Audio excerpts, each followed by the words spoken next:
as a user for My Private Shares, you probably have different preferences about the kinds of alerts, notifications that you receive. You may be in a season where you're really excited to hear about every single buy and sell post, or you may prefer to get a digest sent to you on a regular basis versus as things happen. Well, the good news is that you can easily manage all this on your own.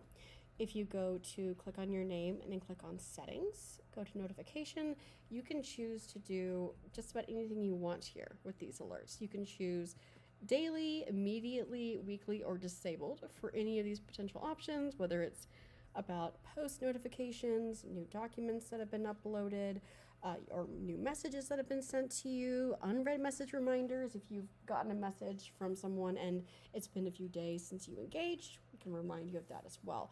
You can literally choose to cancel all of your email alerts if you just are trying to cut back from email. So it really is up to you. And the system can only override this in one situation, and that's if there's an important document that your site manager is sending out and they need everyone to see it immediately. That is the only time that would override whatever configuration you had set up here. And it's easy to go in here and change this in case your preferences change and you decide you do want to hear about posts daily versus weekly. You can go in here and change it at any time.